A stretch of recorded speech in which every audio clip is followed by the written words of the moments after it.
Hello, students. How are you all? I hope you have enjoyed your summer holidays for these last 2 weeks.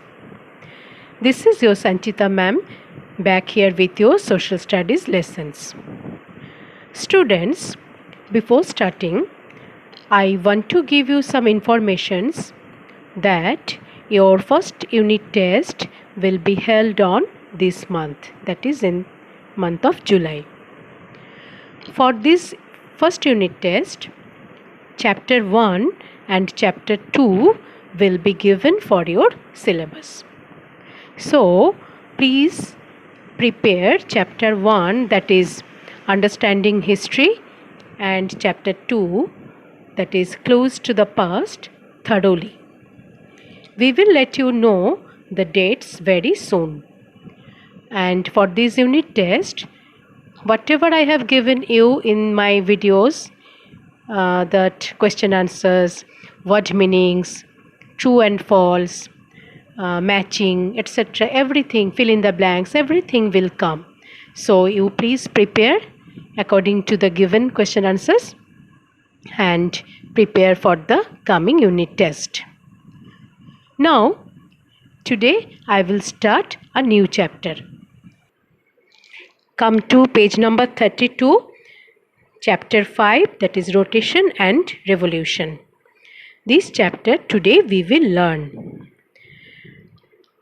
So, rotation and revolution of our earth, that will be discussed in this chapter. You know, the earth is always in motion.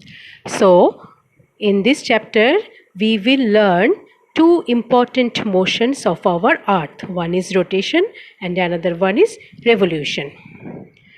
So, now students, you come to the book, page number 32.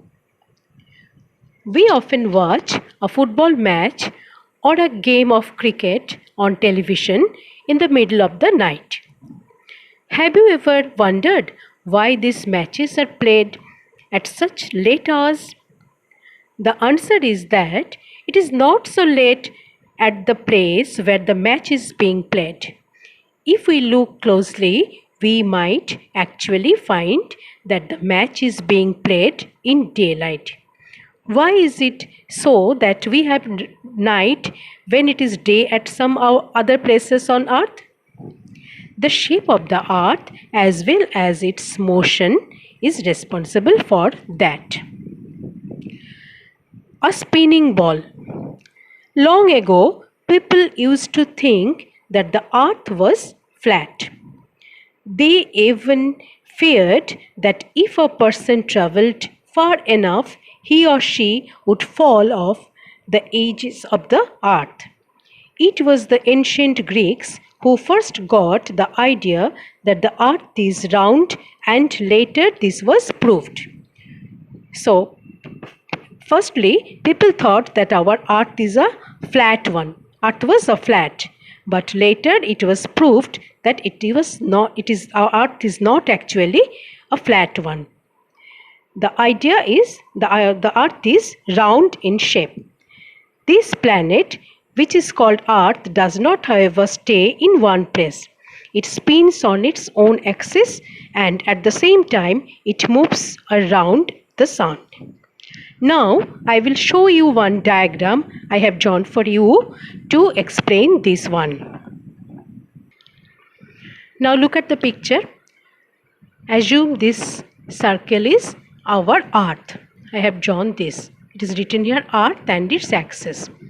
Now one imaginary line that joins the north of the earth.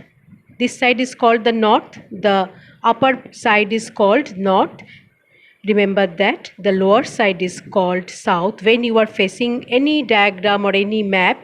So the upper side always shown the north side, lower side of the map or picture, that is anything picture, the lower side will indicate south, your right hand side will indicate east side, and your left hand side shows the west side. Now one imaginary line that joins the north side, the middle of the earth, and the south end of the earth. That imaginary line is called the axis of the earth. Is it clear to you? So what is an axis? An axis is an imaginary line which connects North Pole, middle of the earth, and the South Pole.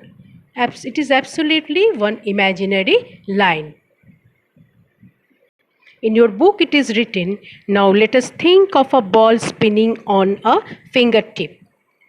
If we draw a straight line from the fingertip to the top of the ball, it would show an imaginary line. Now look at this picture. Here it will be clear to you. Imaginary line around which the ball spins. This line is the ball's axis. Here it is called, this ball reflects our earth. So the line is the earth's axis or ball's axis. Just like that, the earth also spins like a top around an imaginary line that connects the North Pole and the South Pole. Here it is mentioned North Pole.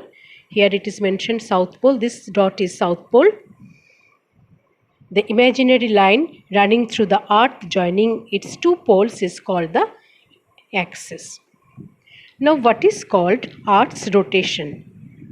Earth's rotation and day and night. Earth's rotation, day and night.